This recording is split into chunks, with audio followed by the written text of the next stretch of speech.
जय हिंद दोस्तों, आप सभी का हमारे यूट्यूब चैनल विद्यालय एजुकेशन में स्वागत है। मैं सचिन। आज आप सभी के लिए बीपीएससी टीआरई एग्जाम जो 3.0 आपका हाल ही में होने वाला है, इसके लिए संपूर्ण बिहार और सामान्य अध्ययन की महत्वपूर्ण क्लास लेकर आए हैं।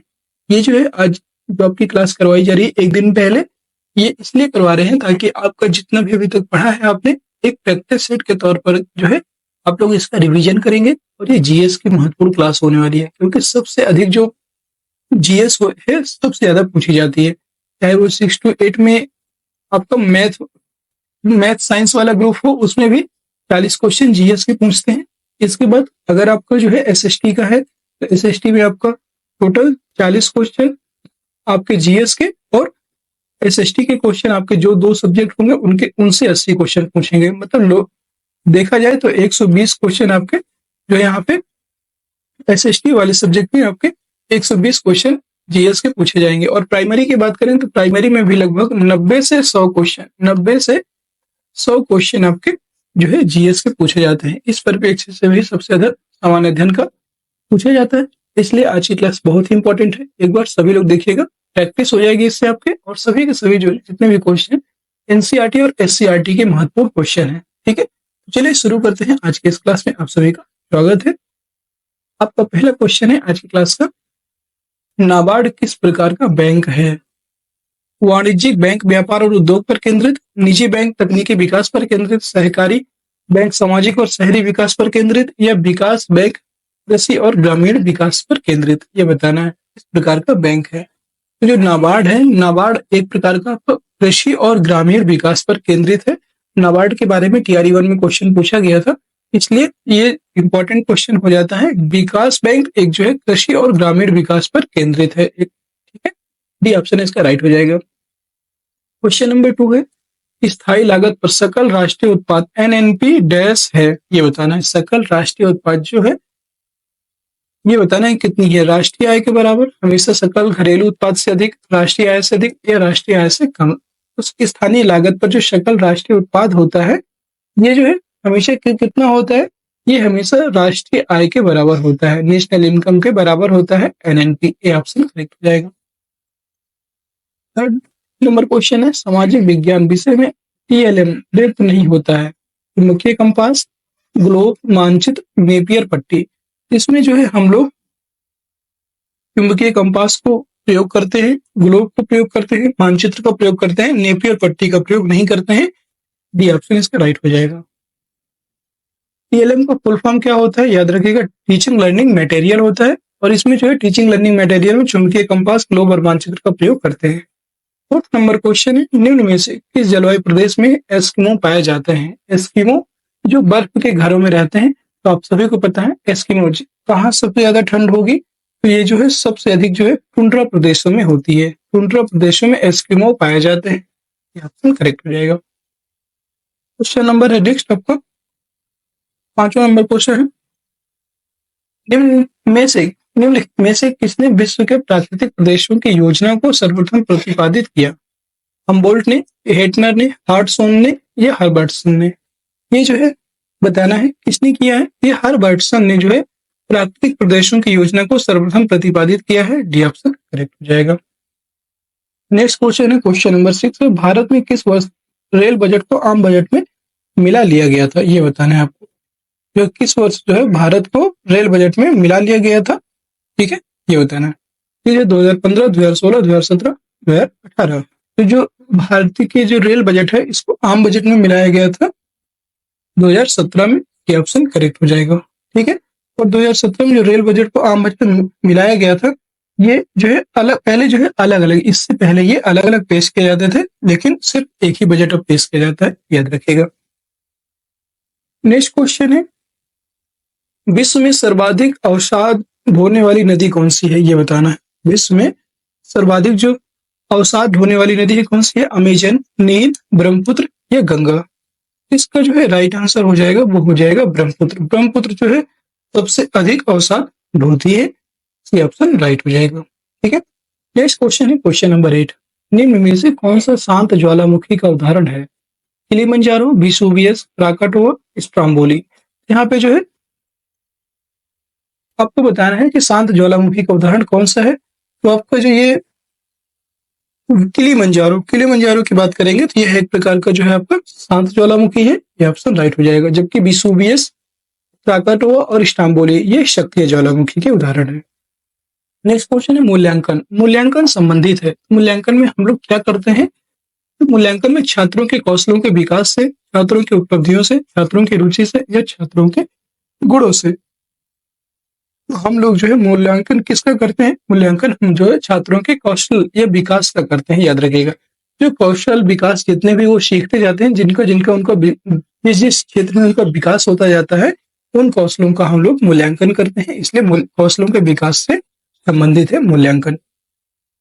क्वेश्चन नंबर 10 है प्रधानमंत्री किसान सम्मान निधि योजना किस तारीख को शुरू की गई थी? और दोस्तों इस क्लास में आपको जो है करंट अफेयर्स के भी महत्वपूर्ण क्वेश्चन मिलेंगे, इसलिए वो भी आप ध्यान से देखिएगा। सारे इंपॉर्टेंट, पूरा एक तरह से देखा जाए तो आपका जीएस का पेपर है ये। पूरा जीएस का पेपर जितना इंपॉर्टेंट हो सकते हैं सारे क्लास में यहाँ पे समाहित किया गया है। प्रधानमंत्री किसान सम्मान निधि योजना की जो तारीख है ये है, इसकी जो तारीख है ये याद रखिए 1 दिसंबर 2018 से सालाना एक निश्चित रकम दी जाने लगी थी। याद रखिएगा 1 जनवरी 2018। नहीं, ये जो है इसका जो राइट आंसर हो जाएगा ये हो जाएगा 1 दिसंबर 2018 से तो ये शुरू हुई थी। 1 दिसंबर 2018 से ये कंटिन्यू शुरू हुई थी, याद रखेंगे। लेकिन इसका जो राइट आंसर हो जाएगा ये हो जाएगा आपका 1 फरवरी 2019। नहीं, यहाँ पे एक चीज गलत है, याद रखिएगा। यहाँ पे 1 दिसंबर होना चाहिए, 1 दिसंबर, तब सही हो जाएगा बी ऑप्शन। ठीक है, 1 दिसंबर 2018 से प्रधानमंत्री किसान सम्मान निधि योजना की तारीख शुरू हुई थी। नेक्स्ट क्वेश्चन है क्वेश्चन नंबर 11। ऑपरेशन फ्लड संबंधित है बाढ़ नियंत्रण से, दुग्ध उत्पादन से, सिंचाई विकास से या मृदा संरक्षण से। तो ऑपरेशन जो फ्लड है ये संबंधित है आपका, जो ऑपरेशन फ्लड है ये संबंधित है जो है, इसका राइट आंसर हो जाएगा आपका दुग्ध उत्पादन से संबंधित है ऑपरेशन फ्लड। ठीक है, नेक्स्ट क्वेश्चन है क्वेश्चन नंबर 12। पृथ्वी की आंतरिक संरचना में कोर, जो कोर है इसका निर्माण निम्न में से किन तत्वों के द्वारा हुआ है, ये बताना है। सिलिका एवं एल्युमिनियम, सिलिका एवं मैग्नीशियम, लोहे एवं निकल या सिलिका एवं लोहा। जो आपका ये क्वेश्चन भी आपका जो TRE1 और TRE2 दोनों में क्वेश्चन इससे संबंधित आया था, याद रखिएगा। जो पृथ्वी की आंतरिक संरचना में जो कोर है इसका निर्माण किसके तत्वों से हुआ है, ये बताना है। ये जो याद रखिएगा, ये लोहे और निकल सबसे ज्यादा जो मजबूत होता है कोर में ही होता है। ये लोहे और निकल, इसी को बोलते हैं निफे। इसी को क्या बोलते हैं? निफे। जो आपके सबसे कोर वाली परत होती है निकल और आयरन। ठीक है, नेक्स्ट क्वेश्चन है क्वेश्चन नंबर 13। निम्नलिखित में से वायुमंडल की सबसे निचली परत कौन सी है? तो सबसे निचली परत है आपकी क्षोभ मंडल। याद रखिएगा, सबसे निचली परत है आपकी क्षोभ मंडल, बी ऑप्शन करेक्ट हो जाएगा। ठीक है, नेक्स्ट क्वेश्चन है 14 नंबर और वेरी इंपॉर्टेंट क्वेश्चन है आज ये, वेरी वेरी इंपॉर्टेंट क्वेश्चन है। फॉरवर्ड ब्लॉक किसके द्वारा स्थापित किया गया था? सरदार सिंह जी राणा, सुभाष चंद्र बोस, जयप्रकाश नारायण, लक्ष्मी सहगल। फॉरवर्ड ब्लॉक की स्थापना सरदार सुभाष चंद्र बोस जी के द्वारा किया गया था और ये कब हुई थी? 1939 में। 1939 में फॉरवर्ड ब्लॉक का गठन किया गया था, याद रखिएगा। 22 जून 1939 डेट भी आप याद रख सकते हैं। 22 जून 1939 को ये गठन किया गया था इसका। और ये कांग्रेस के त्रिपुरा अधिवेशन के बाद इसको जो है गठन किया गया था, याद रखेंगे। 15 नंबर प्रश्न है भारतीय राष्ट्रीय कांग्रेस की प्रथम महिला अध्यक्ष कौन थी? भारतीय राष्ट्रीय कांग्रेस की प्रथम महिला अध्यक्ष की बात की गई है यहाँ पे, प्रथम भारतीय महिला की बात नहीं की गई है, तो वो हम किसे लगाएंगे? Annie Besant. डी ऑप्शन इसका राइट हो जाएगा, एनी बेसेंट। और ये जो है 1917 के जो अधिवेशन हुआ था उसमें इन्होंने पार्टिसिपेट किया था। 1917 के जो भारतीय राष्ट्रीय कांग्रेस का अधिवेशन हुआ था उसमें एनी बेसेंट ने भाग लिया था, मतलब उसमें अध्यक्ष थी ये, एनी बेसेंट अध्यक्ष थी। नेक्स्ट क्वेश्चन है 16 नंबर। भारतीय इतिहास में स्वर्ण युग किस काल को कहते हैं? वेरी इंपॉर्टेंट है और बहुत बार आपने पढ़ा भी होगा। वेरी वेरी इंपॉर्टेंट क्वेश्चन है। अगर आपने नहीं पढ़ा है या आपको अभी भी कंफ्यूजन है तो याद रखिएगा, जो आपका गुप्त काल है, गुप्त काल को हम लोग स्वर्ण युग कहते हैं। ठीक है, ये ऑप्शन इसका राइट हो जाएगा।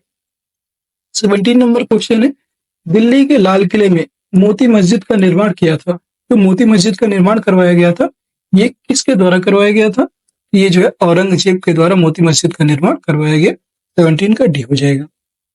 18 नंबर क्वेश्चन है आपका सिकंदर लोदी ने किस नगर की स्थापना की थी? Very important question. आज की देखिए ये क्लास ऐसी है ना, एक तरह से आपका रिवीजन होगा और बहुत सारा कॉन्फिडेंस देके जाएगी आपको। इस क्लास से कॉन्फिडेंस आपका बहुत ज्यादा ग्रो होगा, इसलिए क्लास अंत तक जरूर देखिएगा। एक तरह से आपको लगेगा कि हाँ आपकी तैयारी अच्छी हो गई है, ये इससे देखने के बाद मिलेगा आपको। ठीक है, सिकंदर लोदी ने किस नगर की स्थापना की है? आगरा नगर की स्थापना की है। डी ऑप्शन करेक्ट हो जाएगा। 19 नंबर क्वेश्चन है, पृथ्वी और चंद्रमा के मध्य की दूरी लगभग कितनी है? तो पृथ्वी और जो चंद्रमा है इसके मध्य की दूरी लगभग है 3,84,400 किलोमीटर। याद रखिएगा 3,84,400 किलोमीटर पृथ्वी और चंद्रमा के मध्य की दूरी है। नेक्स्ट प्रश्न है आपका 20 नंबर, निम्न में से भारत की कौन सी नदी एक विभ्रंश घाटी से होकर बहती है? कौन सी नदी जो है एक विभ्रंश घाटी से होकर बहती है, ये बताना है।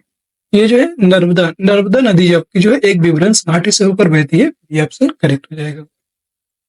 21 नंबर प्रश्न है कि जो 1855 ईस्वी में संथाल विद्रोह का नेतृत्व किसने किया था, ये बताना है। तो 1855 ईस्वी में जो संथाल विद्रोह है इसका नेतृत्व सिद्धू और कान्हू ने किया था। ये ऑप्शन करेक्ट हो जाएगा। अगला क्वेश्चन है क्वेश्चन नंबर 22, आजाद हिंद फौज के सैनिकों पर चली मुकदमे की पैरवी करने वाले दल की अध्यक्षता किसने की थी? ये थोड़ा सही से देख लीजिएगा, ऊपर नीचे हो गया है क्वेश्चन।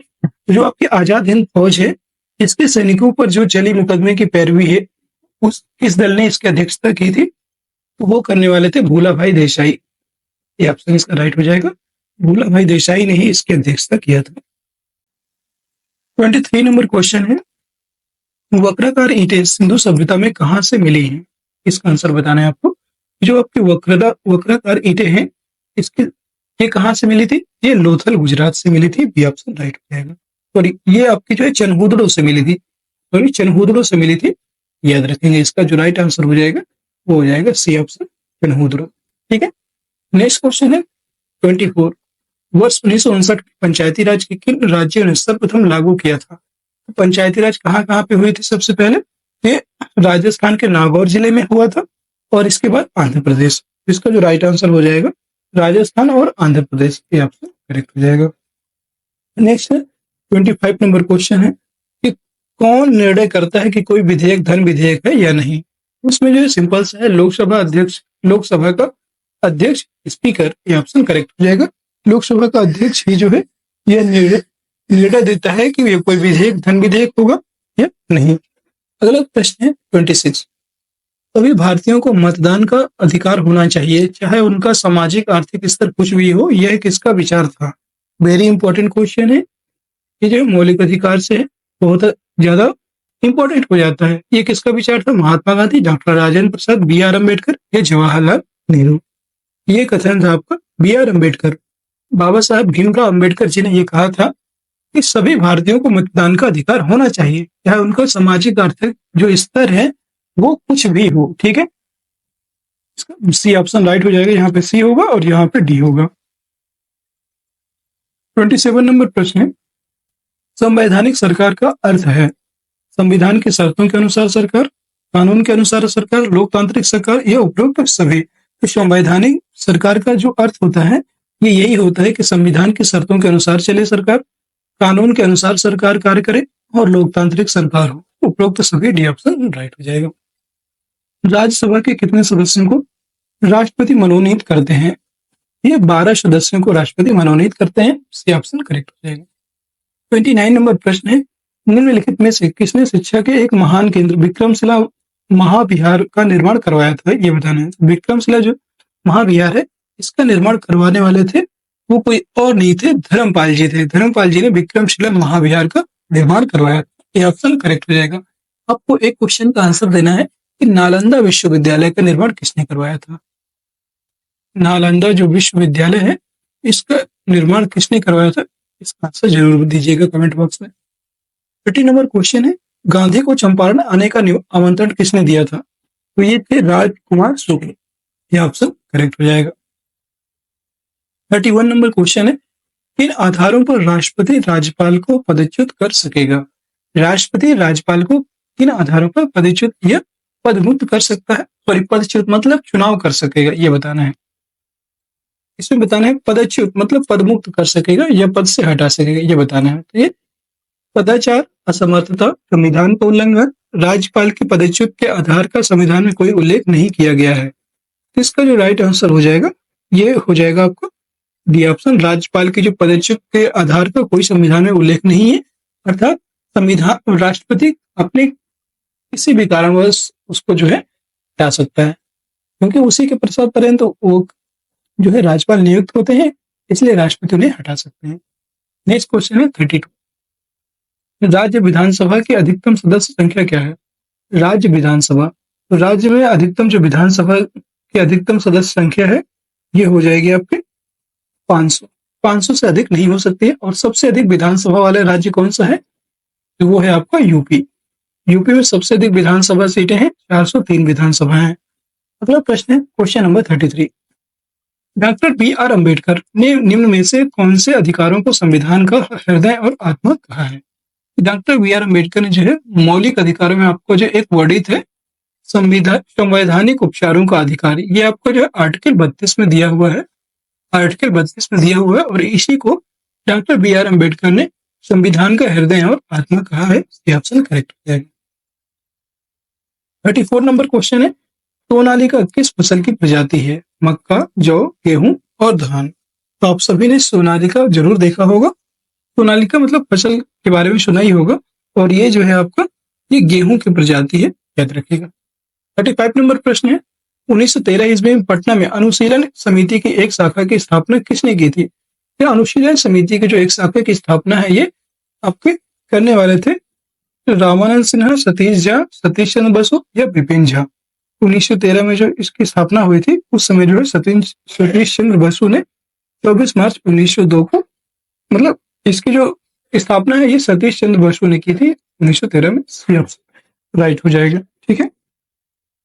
नेक्स्ट क्वेश्चन आपको क्वेश्चन नंबर 36 है सिंचाई की किस विधि में सर्वाधिक पानी की बचत होती है? ये बताना है आपको। सिंचाई की जो आपके सर्वाधिक किसमें बचत होती है पानी की? टपक सिंचाई विधि, पूर्ण विधि, छल्ला विधि, प्रवाह विधि। इसका जो राइट आंसर हो जाएगा वो हो जाएगा आपका टपक सिंचाई विधि।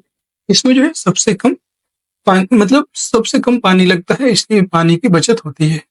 37 नंबर क्वेश्चन है गेहूं की प्रथम क्रांतिक अवस्था क्या है? बालियां निकलना, दुग्धावस्था, कल्ले निकलना या इनमें से कोई नहीं। तो आप सभी को पता है सबसे पहले कल्ले निकलते हैं, इसके बाद फिर दुग्धावस्था और लास्ट में बालियां। ये ऑप्शन करेक्ट हो जाएगा।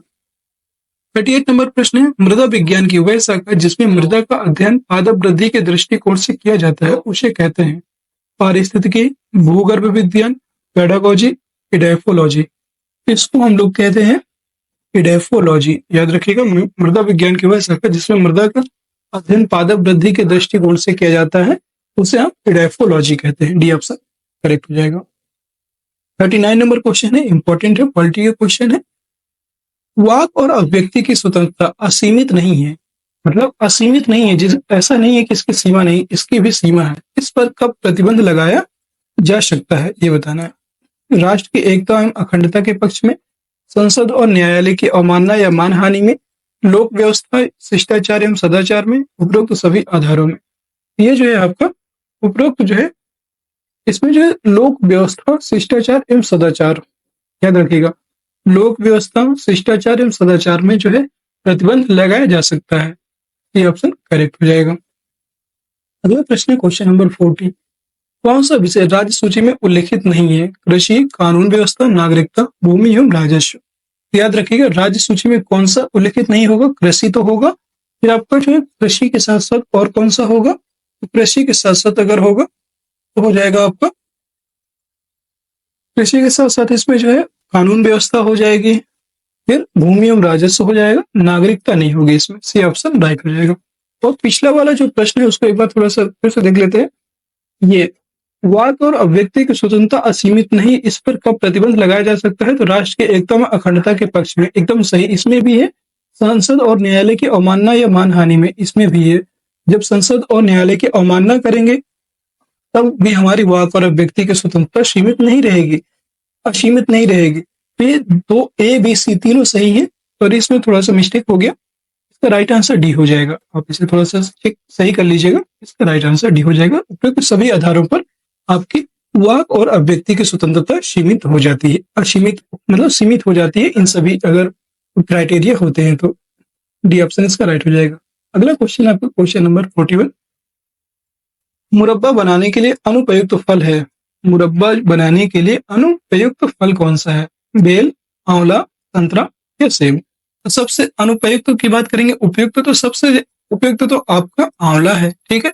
इसके बाद जो है हम लोग संतरे का भी मुरब्बा बनाते हैं, ठीक है। और इसमें जो है बताना है आपको बेल का बनाते हैं, हाँ। सेब का बनाते हैं, ये संतरे का नहीं बनाते। सी ऑप्शन राइट हो जाएगा। मतलब अनुपयुक्त फल है। देख क्यों अनुपयुक्त है? क्योंकि इसमें जो मुरब्बा है नहीं बन सकता संतरे का, ठीक है। संतरा मीठा हो जाएगा और इसमें जो है जूस ये जो है खराब हो जाएगा, इसलिए संतरे का जो है अनुपयुक्त फल है मुरब्बा बनाने के उद्देश्य से। सेब का बन जाएगा, बेल का भी बन जाएगा, आंवले का तो बनता ही है, आपने सभी ने खाया ही होगा। इसलिए ऑप्शन करेक्ट हो जाएगा। 42 नंबर प्रश्न है, जेली में कितना प्रतिशत कुल घुलनशील ठोस पाया जाता है? जो आपकी जेली होती है जो आप खाते हो उसमें कितना प्रतिशत घुलनशील पाया जाता है? इसमें जो है 65% घुलनशील पाया जाता है। ये ऑप्शन करेक्ट हो जाएगा। अगला प्रश्न है आपका 43। चित्रकला के तत्व होते हैं, चित्रकला के तत्व होते हैं, ये बताने हैं कौन कौन से तत्व होते हैं, ठीक है। जो चित्रकला है, वर्णन एवं ज्ञान, पोत एवं अंतराल, रेखा एवं रूप, ये सभी जो चित्रकला होती है, चित्रकला में ये सभी तत्व उपस्थित होते हैं। डी ऑप्शन करेक्ट हो जाएगा। 44 नंबर प्रश्न है, विरोधी संग कौन से नहीं है? मतलब विरोधी रंग कौन से हैं? लाल, हरा, इसमें बताने कौन कौन से विरोधी रंग हैं, ठीक है। लाल हरा ये विरोधी रंग है, हरा नीला ये नहीं है, ये मतलब ये सही है। पीला लाल ये भी सही है, मतलब विरोधी रंग नहीं है। लाल बैगनी ये भी विरोधी रंग नहीं है। लाल और हरा ये एक दूसरे के विरोधी कलर है। ये ऑप्शन करेक्ट हो जाएगा। 45 नंबर प्रश्न है, आधुनिक भारतीय कला का पितामह कौन था? जो आपकी आधुनिक भारतीय कला है इसके पितामह के रूप में हम जो है रविन्द्रनाथ को जानते हैं, रविन्द्रनाथ टैगोर जी को। बी ऑप्शन करेक्ट हो जाएगा। अगला क्वेश्चन है क्वेश्चन नंबर 46। कालक्रम के अनुसार सही क्रम में चुने। पहाड़ी शैली, मुगल शैली, बंगाल शैली, कंपनी शैली। इसका हम बता देते हैं कालक्रम के अनुसार जो है सही क्रम कौन सा था इसका।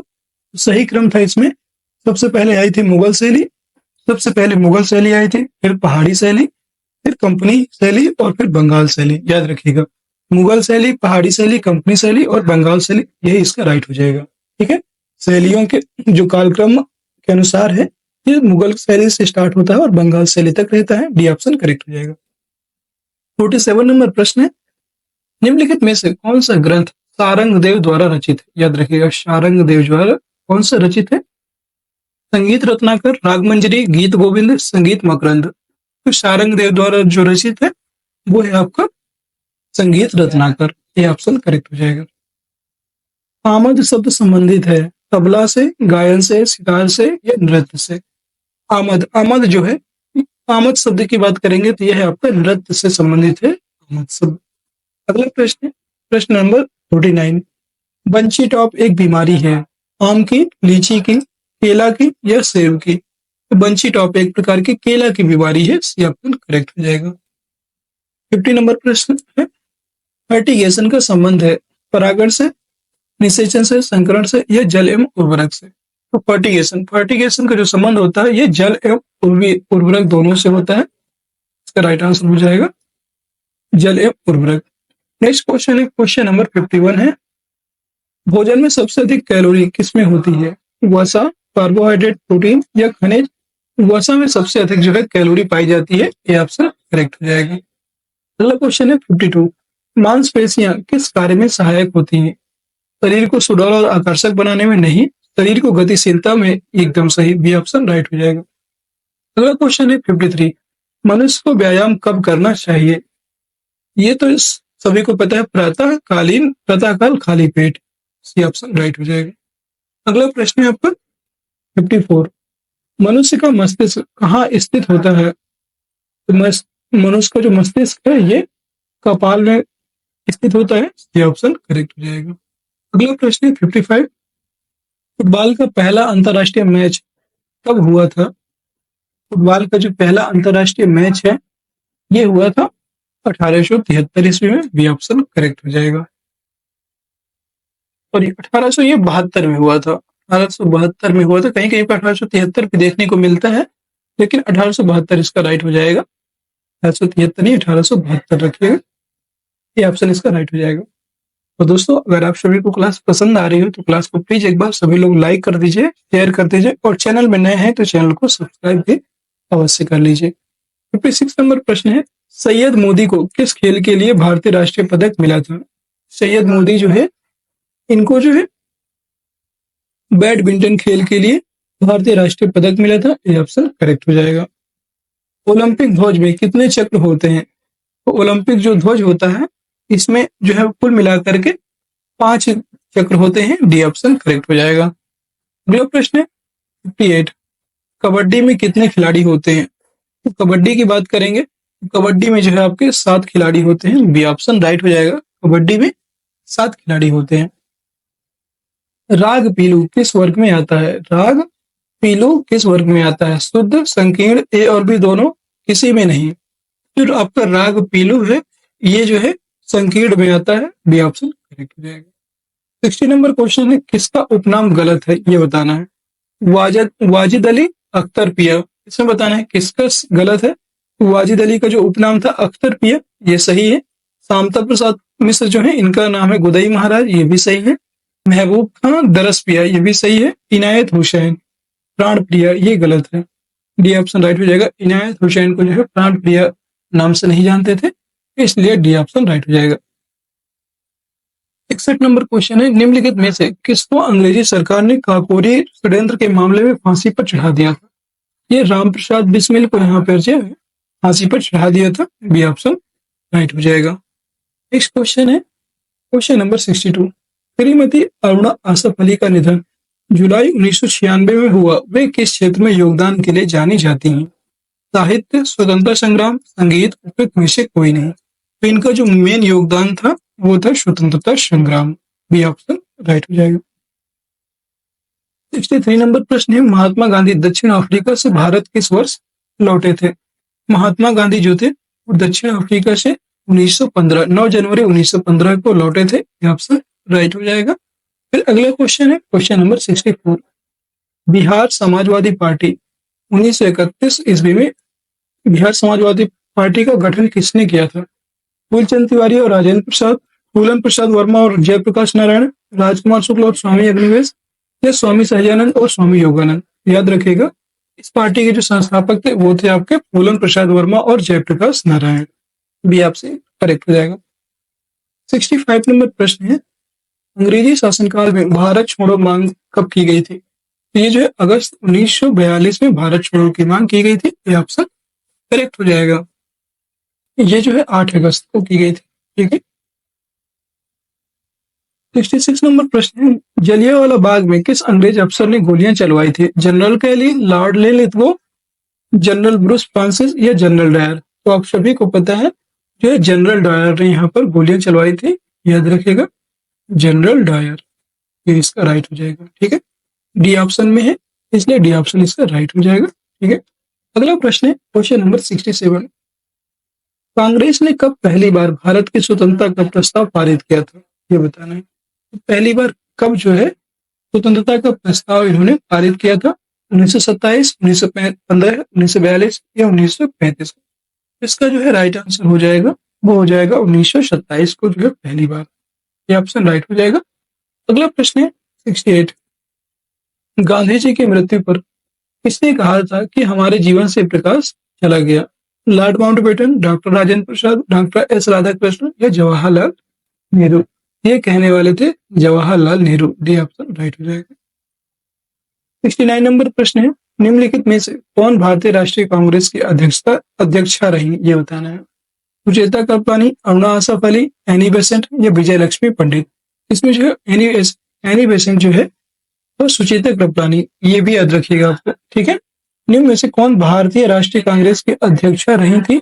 इनमें जो है राइट आंसर हो जाएगा आपका एनी बेसेंट, इसकी अध्यक्षा रही, और जो है ये ऑप्शन राइट हो जाएगा। सुचेता कृपलानी नहीं, सरोजिनी नायडू और थी, ठीक है। तो एनी बेसेंट इसका राइट आंसर हो जाएगा। 70 नंबर प्रश्न है, स्वराज मेरा जन्मसिद्ध अधिकार है और मैं इसे लेकर रहूंगा, यह कथन किसका है?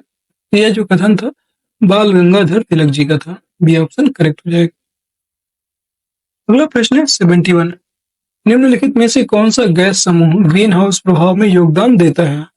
अमोनिया तथा ओजोन, कार्बन मोनोऑक्साइड तथा सल्फर डाइऑक्साइड, कार्बन टेट्राफ्लोराइड तथा नाइट्रस ऑक्साइड, कार्बन डाइऑक्साइड तथा मीथेन।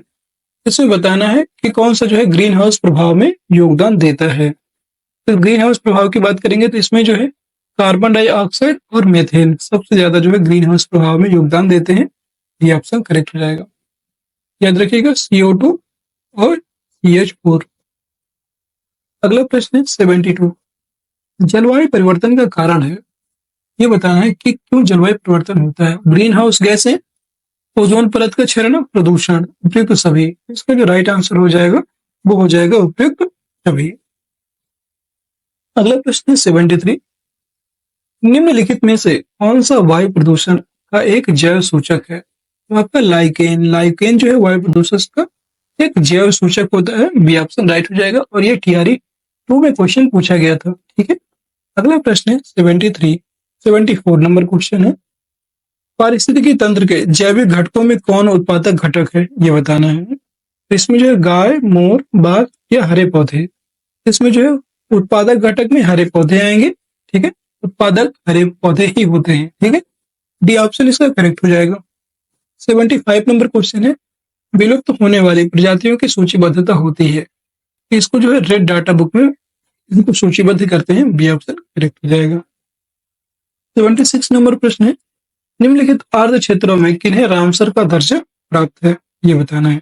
इसमें जो है चिल्का झील, लोकटक, केवलादेव, बूलर झील, किसको किसको यहाँ पर जो है रामसर का दर्जा प्राप्त है, ये बताना है। ठीक है, इसमें जो है चिल्का झील को भी प्राप्त है, लोकटक, केवलादेव सभी को प्राप्त है। डी ऑप्शन करेक्ट हो जाएगा। अगला प्रश्न है 77। निम्नलिखित में से कौन सही सुमेलित नहीं है? सुनहरे लंगूर विलुप्त प्राय, मरुस्थलीय बिल्ली विलुप्त प्राय, पोलांग गिब्बन विलुप्त प्राय, एशियन जंगली कुत्ते असुरक्षित। इसका जो है राइट आंसर हो जाएगा वो हो जाएगा आपका सुनहरे लंगूर विलुप्त प्राय। ये सुमेलित नहीं है, बाकी सभी सुमेलित है। ये ऑप्शन राइट हो जाएगा। 78 नंबर प्रश्न है। और आप सभी को देखिए एक्चुअली कंटिन्यू क्लास कर रहे हैं क्योंकि सोचते हैं जितना जल्दी हो सके आपका एक प्रैक्टिस, मतलब कम से कम 6-7 प्रैक्टिस आप कम से कम कर ही लो एग्जाम से पहले। ये सारे ऐसे क्वेश्चन है जो मिक्स क्वेश्चन है। 6 से 7 प्रैक्टिस से जरूर करके लीजिएगा, जिससे कि आपका जो है कॉन्फिडेंस जरूर बढ़ेगा। और इनकी सभी की PDF आपको टेलीग्राम चैनल में मिल जाएगी। सभी लोग जो है टेलीग्राम चैनल को ज्वाइन कर लीजिएगा, जिसका लिंक आपको वीडियो के डिस्क्रिप्शन में मिल जाएगा। वहां पे विद आंसर से सभी की PDF मिल जाएगी, जिससे कि आप लोगों को एक बार एग्जाम से पहले जरूर देख लीजिएगा फटाफट, तो उसमें जो है आपका कवर हो जाएगा। 78 नंबर प्रश्न है। निम्नलिखित में से कौन सी एक किसी प्रजाति के विलोपन के लिए उत्तरदायी नहीं है? व्यापक नीच, कर्मता। इसे बताना है कौन सा इसके लिए उत्तरदायी नहीं है। यही इसके उत्तरदायी नहीं है, जबकि बड़े आकार वाला शरीर होता है, संकुचित नीच ये भी होता है, आनुवंशिक भिन्नता की कमी ये भी है। ये ऑप्शन राइट हो जाएगा। नेक्स्ट क्वेश्चन है 79। सूची 1 को सूची 2 से सुमेलित कीजिए तथा नीचे दिए गए कोट से सही उत्तर को चुनिए। पार्क तथा वन्य जीव अभ्यारण्य दिए हुए और राज्य दिए हुए, बताना है आपको कौन कौन सा राज्य कहाँ पर स्थित है, कौन सा पार्क किस राज्य में स्थित है। तो डोचीगाम वन्य जीव अभ्यारण्य। डोचीगाम, इसी को दाची ग्राम भी बोलते हैं, याद रखिएगा, इसी को दाची ग्राम भी बोलते हैं, दाची ग्राम। ये जो है आपका जम्मू कश्मीर में है, A4 हो जाएगा। केवलादेव घाना पक्षी अभ्यारण्य ये आपका राजस्थान में है। कान्हा राष्ट्रीय पार्क आपका मध्य प्रदेश में है और पेरियार आपका केरल में है। ठीक है, इसका जो राइट आंसर A4B2C1 A4B2C1 ये ऑप्शन इसका राइट हो जाएगा। अगला प्रश्न है 80 नंबर। जैव विविधता का अर्थ है। जैव विविधता की बात करेंगे तो जैव विविधता का अर्थ होता है एक निर्धारित क्षेत्र में विभिन्न प्रकार के पादप एवं जंतु। जैसे बहुत सारे यहाँ पे आपको पादप हो जाएंगे और बहुत सारे यहाँ पे आपके जंतु हो जाएंगे। ठीक है, तो ये ऑप्शन एक साथ करेक्ट हो जाएगा। अगला प्रश्न है 81 नंबर। भारत में अवस्थापित होने वाला पहला राष्ट्रीय उद्यान कौन सा है? अवस्थापित होने वाला पहला राष्ट्रीय उद्यान कौन सा है, ये बताना है।